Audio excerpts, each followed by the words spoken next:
Hey folks, I'm JC from One Shot Adventures, and today we're taking a look at Escape from Planet Hulk, the adventure included in the brand new Marvel Multiverse starter set.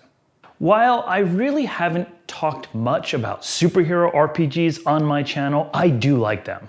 I ran a full-length Mutants and Masterminds campaign many years ago and have designed superhero adventures for GURPS. Although those tend to be more gritty, street-level adventures, things like Spider-Man or the Suicide Squad. And generally, I do think that superhero RPGs are hard, which is probably one of the main reasons they're not as popular as fantasy, horror, or science fiction genres. What makes them hard is simple. Superheroes are very powerful, often with dozens and dozens of powers to remember and look at. And the rules of superhero fiction are very hand-wavy, with hero power levels fluctuating from story to story at the writer's whim. Plots often rely on contrivances, villains that easily escape, and there's just so much environmental destruction all around. And all of those things are difficult to emulate in a role-playing game. But difficult does not mean impossible, and I've run several successful superhero sessions. And I often check out new superhero games to see if they've made it any easier for a GM to juggle all the craziness of a superhero campaign.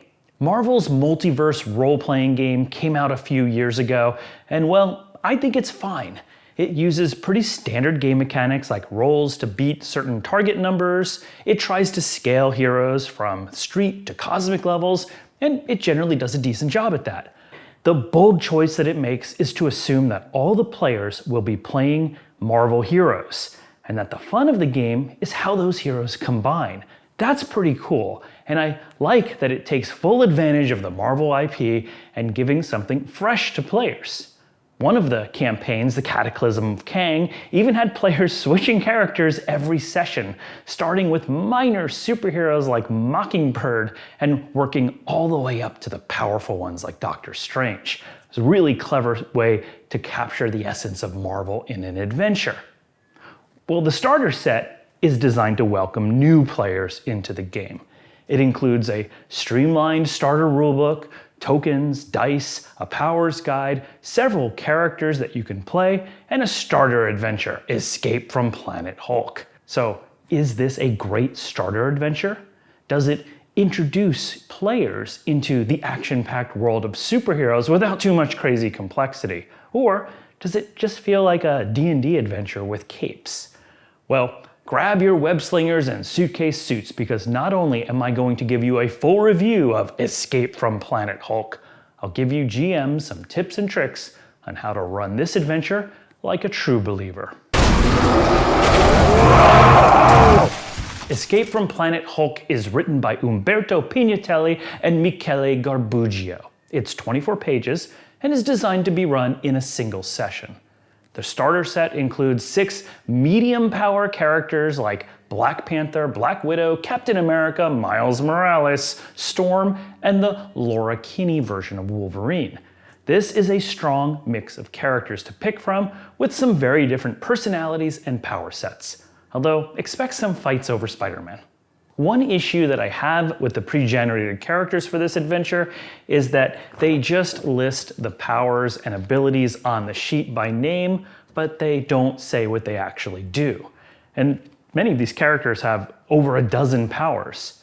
Now, while the starter set does include a powers reference book, your game will slow down as people constantly grab it and refer to it. Seeing how these sheets are double-sided with just art on one side, I'm mystified why they didn't include a reference sheet on the back for those powers. So I strongly suggest that you as GMs create your own cheat sheets for players. The adventure begins with the players sucked through a portal and landing chained up in one of the Grandmaster's space arenas. With them is a very confused Bruce Banner. Within moments, the Grandmaster unleashes several android drones into the arena, and the PCs have to escape their chains and fight off the attackers. This is designed as an introductory fight, so these guys won't be too tough. But all the way through, Bruce Banner is raging out and turning into the Hulk, and just as the PCs take down the last foe, The Hulk leaps into the sky, grabs a spaceship, crashes it into the arena, and creates a crater that leads into the arena's catacombs. With nowhere else to go, the PCs escape into the tunnels. The next part of the adventure basically plays out like a dungeon crawl. While I initially had a bad reaction to this, it does contain the players, which is okay for a starter adventure. And the adventure actually includes some interesting modern encounters in those tunnels. For example, one of the first encounters finds Korg, the friendly rock man, imprisoned in a flooding interrogation chamber. He needs help. And suddenly the Technomancer enters. He's sort of an Ultron clone, along with several flying drones. So the adventure introduces a time track where the PCs have to fight off the drones and figure out how to free Korg before he drowns. And I like this encounter because it forces the players to plate spin. There's more to do than they can actually get done, and that makes it exciting and urgent. Although I do find it weird that even if the players let Korg drown, he mysteriously gets saved right afterwards by falling debris, which frees him, something like that. I guess maybe Marvel can't kill off its characters. But hey, when I ran it and my players failed to save him, I said that he just disappeared under the water and nobody knew what happened to him. You gotta have stakes, even in a supers adventure, right? There's an abstract map of the catacombs, which is also a nice way to run a dungeon versus a traditional layout with all the halls and rooms neatly organized. GMs can be a little bit more flexible. And there's more interesting challenges here, like cages filled with dangerous space monsters, an underwater section, and a reactor room that's broken and threatening to melt down, and there's also a malfunctioning drone in there who weirdly wants to become friends with the players.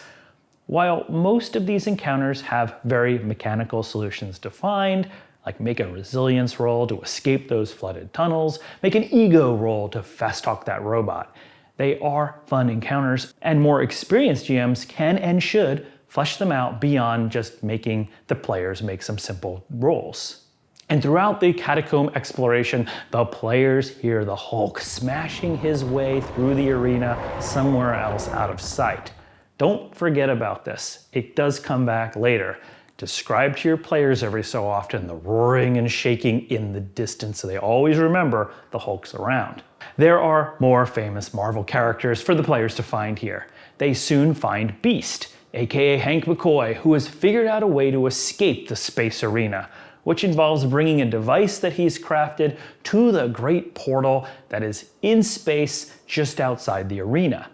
He also confirms to the PCs that Ultron has actually taken possession of this particular arena. I guess he's in league with the Grandmaster, which explains all the drones that the players have been encountering. My favorite encounter in the tunnels is when the PCs find Tony Stark himself inside a prison cell. Hey, genius, billionaire, playboy, Tony Stark, locked in a space cage? Long story, but it's getting a little zero gravity in here. Would you mind opening the door? Your players will probably be very eager to free him. But of course, he turns out not to be the real Tony Stark, but is in fact an evil Skrull who is shape-changed into him. My players totally fell for this because there's so many Marvel cameos in this adventure. The idea of finding Tony Stark in a cell in space seemed perfectly plausible. Now, the adventure writes that as soon as the PCs free Stark, they'll discover immediately that he's an evil Skrull. But don't do this. Let this be a surprise later in the final act. Take your time with this. Have Tony Stark act all normal, although maybe somewhat not as brilliant as the players would imagine, and then at the end of the adventure, have him betray them and then try to take them out. That's just way more fun than revealing it as soon as the PCs free Tony Stark.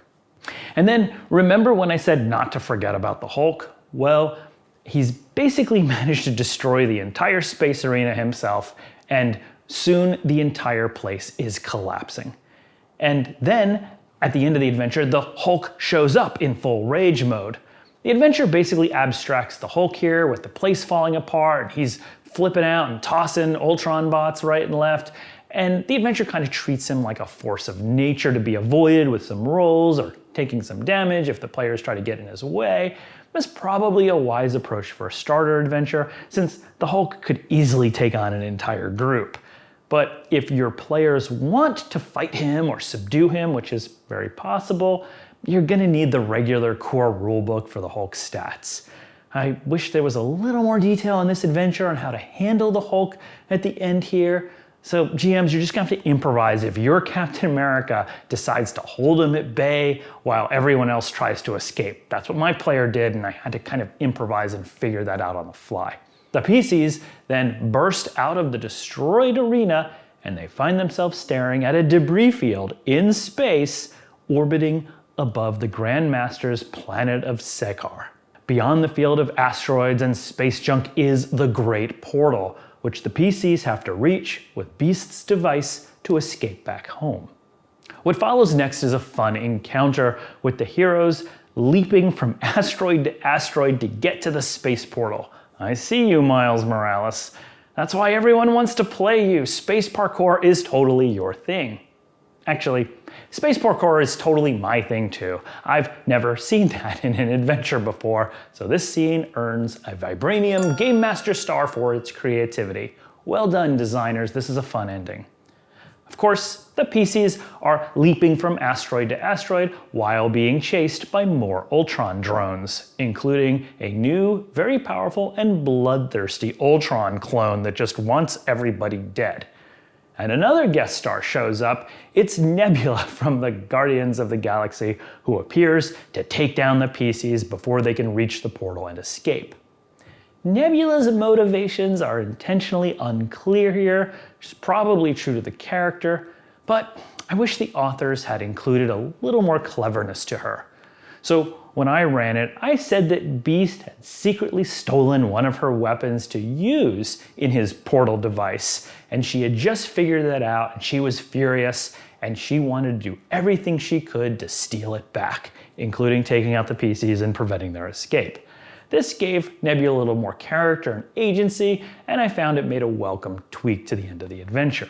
But if the PCs can hold off the bad guys, leap across the space debris, and protect Beast long enough to activate his portal device, well, boom, they're all back on good old planet Earth. And that's Escape from Planet Hulk. So what do I think? I think this is a solid starter adventure. Well, initially I was disappointed that most of the adventure was set underground. I thought maybe it was just a D&D dungeon in the Marvel Universe. I was wrong. It actually works here. It simplifies the job for the GM, gives players a clear objective from the very first moment, and it gets creative enough in its encounters that it's not just all fighting. And the characters that the authors have picked for you to play here, well, they're actually going to be well suited to crawling through the bowels of a space arena. And while Spider-Man and Storm might be upset that they don't get to use their maneuverability for a lot of the adventure, it really pays off at the end where they're going to feel very powerful, flying across that space debris while everyone else is trying to leap from asteroid to asteroid. I also like that the adventure takes its time to teach GMs about running games. It tells you how to simply handle having allies in the action. It explains what happens when PCs fail at certain tasks. And it even spends a paragraph explaining why it's a bad idea to split parties in RPGs. It's thoughtful stuff. And for experienced game masters, of course, this is all old hat, nothing new, but for newer GMs and players, which this is really designed for, it's very well done. And yet, the entire adventure is flexible enough for experienced GMs like me to modify it and have fun with it with a group of players, new or not. Like I said, I kept the Tony Stark scroll ruse going on until the end. I included a few more mechanics for the Hulk to challenge my players a bit more, and I just added in some more challenges along the way that weren't just about rolling against target numbers. I made players use their brain a little bit. And that was very simple for me to just improvise and add as a GM without really even thinking much in advance of running the adventure. And the entire product is beautiful, like you'd expect with anything Marvel. And since it's included in the starter box, it also includes these giant poster-sized maps of the key locations in the adventure, including space parkour. That's a cool map. The adventure probably does go a bit overboard on fan service with so many big Marvel cameos showing up, but hey, it actually feels like the MCU when it does that, and the adventure is very careful to make sure that none of these NPCs ever outshine the players. So I can't really complain about that much. And it's easy to adjust if all those cameos bother you. Just replace Beast with a captured Sicorian scientist, maybe replace Nebula with a more minor Marvel villain at the end, like Korath the Pursuer or Deathbird. It's easy to change if it bugs you. But overall, this is a solid introductory adventure to the Marvel Multiverse RPG. If you're looking to introduce your players to Marvel role-playing, this whole starter set is worth picking up. For some reason, this adventure doesn't seem to be available digitally, at least when I'm making this video, which is a bit unfortunate, especially for you virtual tabletop players, but I'm sure it'll show up sometime on DriveThruRPG. If you enjoyed this video and want to see more like it, hit that like, subscribe, and bell icons. And if you've played or run in this adventure, I'd love to hear your war stories. Let me know in the comments below. Until next time, I'm JC, and just remember, Miles Morales is always the character to pick in a superhero RPG. I mean, no one else can beat you when it comes to space parkour, am I right?